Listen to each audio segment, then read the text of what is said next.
কংগ্রুজে তোমাদের সকলকে স্বাগত। আজকে আমরা নিয়ে চলে এসেছি কলকাতা পুলিশের যে কনস্টেবল লেডি কনস্টেবলের ফর্ম ফিল আপ সেটি নিয়ে। এই ফর্ম ফিল আপ নিয়ে সকলেরই একটা চিন্তা থাকে, তো এই ভিডিওটি তোমরা যদি শেষ পর্যন্ত দেখো তাহলে সেই চিন্তা থাকবে না। পরীক্ষার ফর্ম ফিল আপটা খুবই গুরুত্বপূর্ণ, এটি সবাই প্রথম থেকে শেষ পর্যন্ত মন দিয়ে দেখবে। তাহলে আর তা যদি না হয়, ফর্ম যদি ভুল ফিল আপ করা হয় তাহলে পরীক্ষা পুরোপুরি বাতিল হয়ে যাবে। তো সেই জন্য চলো আমরা দেখে নিই যে পরীক্ষার ফর্ম ফিল আপে কী কী দরকার। তো প্রথমত 1/1/2024 অনুযায়ী যারা পরীক্ষার ফর্ম ফিল আপ করবে তাদের বয়স 18 থেকে 30 হওয়া প্রয়োজন। এছাড়াও যারা এসসি ক্যান্ডিডেট আছো তারা 5 বছরের ছাড় পাবে বয়সের, ওবিসি ক্যান্ডিডেটরা 3 বছর, ট্রান্সজেন্ডারদের 3 বছর, আর যারা সিভিক ভলেন্টিয়ার তাদের 5 বছরের ছাড় আছে।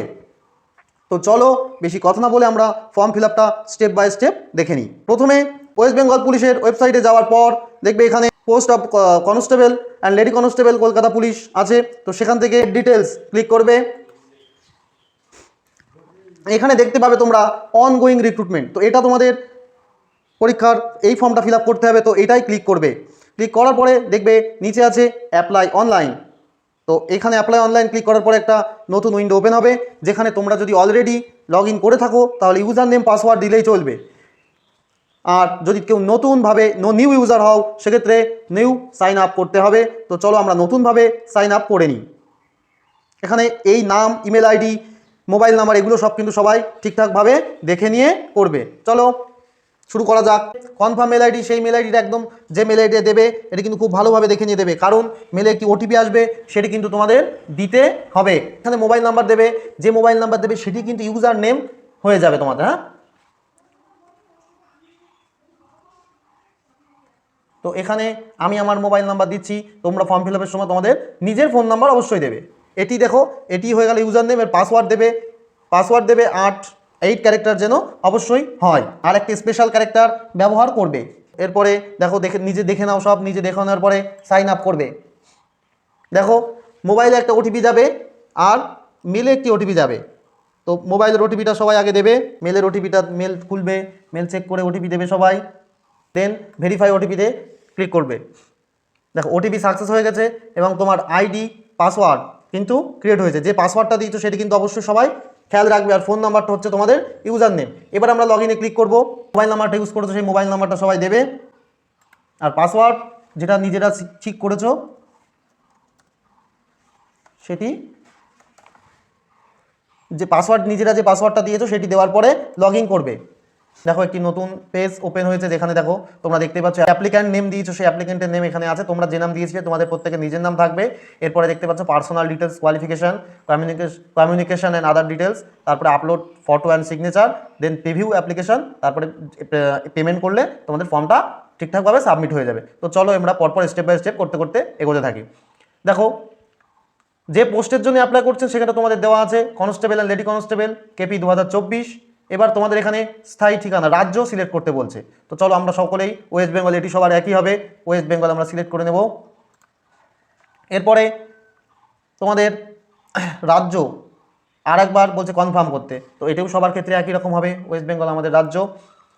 এরপরে আসছে নেক্সট কলাম জেন্ডার। তো এখানে যারা মেল হলে মেল, ফিমেল হলে ফিমেল, ট্রান্সজেন্ডার হলে ট্রান্সজেন্ডার দেবে। তো আমি এখানে মেল সিলেক্ট করলাম। দেখো এখানে ম্যারিটাল স্ট্যাটাস অর্থাৎ বৈবাহিক অবস্থান, এখানে কেউ ম্যারিড হতে পারো, আনম্যারিড হতে পারো। তো আমি এটা যে যার মতো করবে। দেখো নাম এখানে দেওয়া আছে, কোনো কিছু অসুবিধা নেই। তো তারপরে মায়ের নাম, এটা অবশ্যই ঠিকঠাক করে দেবে, ফর্ম ফিল আপের সময় ঠিকঠাক করে মায়ের নাম অবশ্যই দেবে। এরপরে বাবার নাম, পরে বলছে স্বামীর নাম, অর্থাৎ যারা বিবাহিত মেয়েদের ক্ষেত্রে তাদের স্বামীর নামটা এখানে দিতে হবে। তো ছেলেদের ক্ষেত্রে এখানে কোনো কিছু দেওয়ার দরকার নেই। আর যেগুলি অবশ্যই দেওয়া দেখবে তোমরা প্রত্যেকে একটা লাল স্টার করা আছে, এই কলামগুলো অবশ্যই তোমাদের দিতে হবে। এরপরে দেখো U R OBC A, OBC B, SC ST, এখানে তোমরা যেটা সেটা সিলেক্ট করে নেবে। এরপরে দেখো সিলেক্টেড ইকোনমিক্যাল উইকার সেকশন, অর্থাৎ এটা যদি কারো ইয়েস হয় ইয়েস, নো থাকলে নো করে নেবে বা নট অ্যাপ্লিকেবল। যদি ক্যাটাগরির মধ্যে কেউ সিলেক্ট করে তার ক্ষেত্রে নট অ্যাপ্লিকেবলই করতে হবে।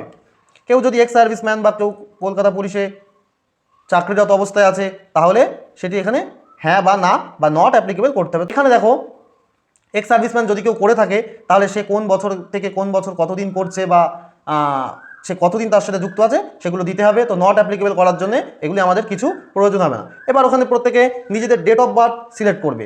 ক্যালেন্ডার থেকে আমাদের ডেট অফ বার্থ সিলেক্ট হয়েছে, বর্তমান বয়স তোমাদের কিন্তু কিছু দিতে হচ্ছে না। এখানে চলে এসছে মোবাইল নাম্বার, দেখো যে নাম্বারে এই নাম্বারে কিন্তু তোমাদের পরীক্ষার আগে SMS আসে এবং পরীক্ষা যে কবে পরীক্ষা সেটা তারা জানিয়ে দেয়। এবার দেখো এই পরীক্ষাটার জন্য ক্লাস 10-এর কোয়ালিফিকেশন অর্থাৎ যে মার্কস সেটা তোমাদের অ্যাড করতে হবে অবশ্যই, কারণ পরীক্ষার ফর্ম ফিল আপ করার জন্য মাধ্যমিক পাস প্রয়োজন। সিলেক্ট করার পরে দেখো এখানে কোন সালে তোমরা পাস করেছো সেটি তোমাদের দিতে হবে। দেখো এখানে 2000 যে সালে পাস করবে সেটি দেবে। বোর্ডটা সিলেক্ট করতে হবে, কত পার্সেন্ট মার্কস ছিল সেটি লিখবে। আর এখানে গ্রেড লিখবে A বা B, যার যেটা লিখলে। শ্রেণীর মার্কস এবং বোর্ডের নাম অবশ্যই লিখতে হবে। এছাড়া পরে আছে দ্বাদশ শ্রেণী, স্নাতকোত্তর, এগুলো দিতেও পারো না দিতেও পারো, না দিলেও কোনো ক্ষতি নেই, কিন্তু ক্লাস 10-এর এই ডিটেলসটা তোমাদের দিতে হবেই। এরপরে আমরা নেক্সট চলে আসি।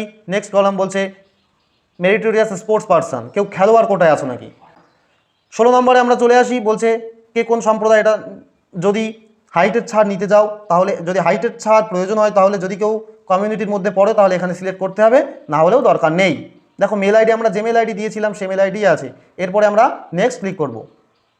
এখানে সবাই আরেকবার দেখে নেবে যে ঠিকঠাক করে নিজেদের ইনফরমেশনগুলি ঠিকঠাক হয়েছে নাকি, যে ডিটেলসগুলো দিয়েছো সব ঠিক আছে নাকি। দেওয়ার পরে যদি মনে হয় ঠিক আছে তো নেক্সট পেজে যাওয়ার জন্য ইয়েস করবে। এরপরে আমরা চলে এসেছি পরের পেজে। এখানে আমাদের কি লিখতে হবে, আমাদের নিজেদের ঠিকানা লিখতে হবে। প্রথমে ভিলেজ পোস্ট দেবে, তারপরে পুলিশ PS দেবে। দেওয়ার পর দেখো নিচে স্টেট ডিস্ট্রিক্টগুলো দেওয়া আছে, তাই পিন নাম্বার দেওয়া আছে, সেক্ষেত্রে ওগুলি আর না দিলেও চলবে। তো চলো ডিস্ট্রিক্টটা আমরা সিলেক্ট করে নেব, যার যে ডিস্ট্রিক্ট সে সিলেক্ট করবে। PS সিলেক্ট করবে, পোস্ট অফিসও তোমাদের এখানে সিলেক্ট করার জায়গা আছে।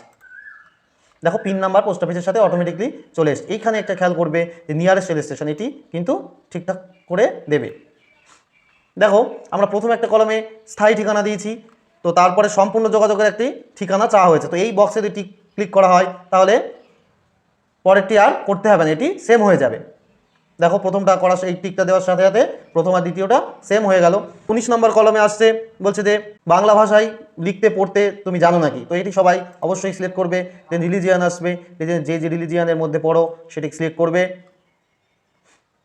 এরপর অপশন এসছে কি এক্সাম ক্যাটাগরির মধ্যে কেউ পড়ো নাকি। তো ইয়েস হলে ইয়েস, নো হলে নো। 22-এরটা যদি কেউ এক্সাম ক্যাটাগরির মধ্যে পড়ো তাহলে যদি ইয়েস সিলেক্ট করো তাহলে এটি করতে হবে, না হলে নয়।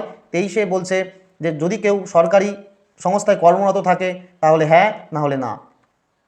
তো নো করলে 23-এর বি আর করার প্রয়োজন নেই। দেখো 24-এর দাগে এসছে, 24 নম্বরে আছে আপনার বিরুদ্ধে কোনোদিন নৈতিক অবক্ষয়ের কারণে ফৌজদারি অনুসন্ধান হয়েছিল কিনা। তো এটি সাধারণত না হওয়াটাই সুবিধাজনক। এরপরে আমরা নেক্সট করব। দেখো আমরা যে ডিটেলস দিয়েছি সেটি আবার এসছে, আসার পরে যদি সব একবার মিলিয়ে নেবে, মিলিয়ে নেওয়ার পরে যদি সব ঠিকঠাক থাকে তো ইয়েস সিলেক্ট করবে। এখানে তোমাদের ছবি ও সিগনেচার, এইটা সবাই ভালো করে অবশ্যই দেখবে। ছবির সাইজ এখানে উল্লেখ করা আছে এবং কত থেকে কত কেবির মধ্যে, এটা কিন্তু তোমরা একটু ভালো করে খেয়াল করবে। আর এখানে নিচে আর থাকবে সিগনেচার, এটাও অবশ্যই এই সাইজের মধ্যে যেন হয়, নাহলে কিন্তু তোমাদের ফর্ম ক্যান্সেল হয়ে যেতে পারে। আচ্ছা এখানে ছবি 10 KB থেকে 50 KBর মধ্যে চেয়েছে, এই সাইজের বাইরে করলে কিন্তু করবে না। এই যে এখানে দেখে নাও স্যাম্পল ফটো, এই যে ছবিটা নিজেদের মতো একটু সাইজ করে নেবে। আর স্যাম্পল ফটো এখানে রাখা আছে, এরকম স্যাম্পল ফটো পেছনে এরকম একদম যাতে মাঝামাঝি থাকে সেইভাবে তোমরা ছবি আপলোড করবে। দেখো এই স্যাম্পল ফটো দেখে ওকে করলাম, করার পরে এই যে বক্সে টিক দেবে।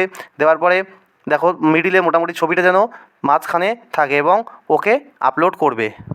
করার পরে দেখো ছবিটা খুব সুন্দরভাবে আপলোড হয়ে গেছে। একই রকমভাবে আমরা সাইন আপলোড করব।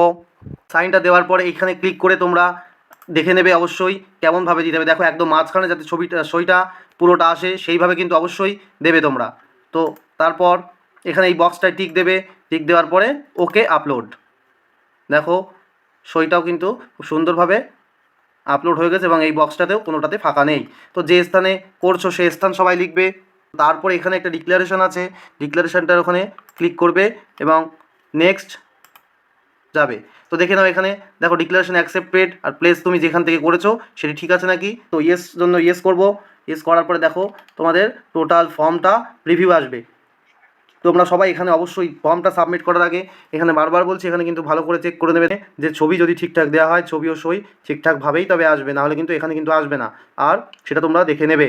নেওয়ার পরে দেখো এখানে ঠিক, এবার এখানে প্রত্যেকে দেখো প্রথমে তোমার নাম, তুমি যদি ঠিক থাকো তাহলে ক্লিক করবে, তারপরে ফাদার নেম, তোমার ফাদার নেম ক্লিক করবে, যদি যেগুলো ঠিক যদি না থাকে তাহলে তোমরা এডিটের কিন্তু সুযোগ পাবে এখনও।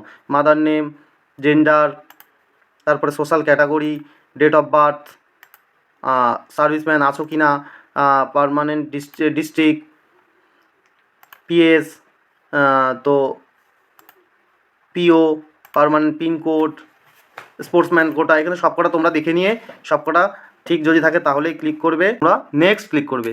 দেখো এটা কিন্তু ফাইনাল প্রসেস, এখানে সব যদি ঠিকঠাক থাকে তাহলে কনফার্ম করার পরে তোমাদের পেমেন্ট অপশান আসবে। তো সিলেক্ট পেমেন্টে যাবে, গিয়ে অনলাইন পেমেন্ট সব সিলেক্ট করবে। দেখো জেনারেলের জন্য 50 টাকা আর প্রসেসিং ফি 20 টাকা, অর্থাৎ 170 টাকা পেমেন্ট করতে হবে। জেনারেল, ওবিসি এ এদের জন্য 170 টাকা পেমেন্ট করতে হবে। এছাড়া যদি কেউ এসসি ক্যাটাগরিতে হও তাকে 20 টাকা দিলেই হয়ে যাবে। এখানে সব কিছু দেখার পরে I accepted all terms and condition click করলে এবং পে অ্যান্ড সাবমিট, এটাই কিন্তু ফাইনাল সাবমিট। তার আগে তোমরা সবাই ভালোভাবে ঠিকঠাক করে দেখে নেবে সব তথ্য ঠিক আছে নাকি। পে অ্যান্ড সাবমিট করার পরে আরেকবার আসবে ইয়েস করবে, করার পরে দেখো ইয়েস করার পরে দেখো বিলডেক্স ক্লিক করবে, দেন প্রসেস। দেখো এখানে পেমেন্ট অপশান চলে এসছে, তো চেষ্টা করবে ইউপিআইতে পেমেন্ট করার। ইউপিআইটি দেওয়ার পরে মেক পেমেন্ট করবে। তো মেক পেমেন্টে ক্লিক করার পর আর একটা 5 মিনিটের একটা টাইম দিয়েছে এবং এখান থেকে তোমাকে তোমার যে ইউপিআই আইডিতে পাঠিয়েছো সেই ইউপিআই আইডিতে যাওয়ার, সেই ইউপিআই আইডিতে গিয়ে মেক পেমেন্টে ওখানে গিয়ে ওখান থেকে সিলেক্ট করে দিলেই তোমাদের পেমেন্টটি সাকসেস হয়ে যাবে এবং ফর্মটা সম্পূর্ণভাবে ফিল আপ হয়ে যাবে। এই ছিল আজকের তোমাদের সম্পূর্ণ ফর্ম ফিল আপ পদ্ধতি। এইভাবে সবাই যদি ঠিকঠাক করে ফর্ম ফিল আপ করো তাহলে পুলিশের পরীক্ষার কোনো রকম ফর্ম কোনোভাবেই ক্যান্সেল হবে না। তোমরা একটু সবাই সঠিকভাবে দেখে নিয়ে ফর্ম ফিল আপ করবে। এতক্ষণ ধরে আমাদের ভিডিওটি দেখার জন্য তোমাদের সকলকে ধন্যবাদ।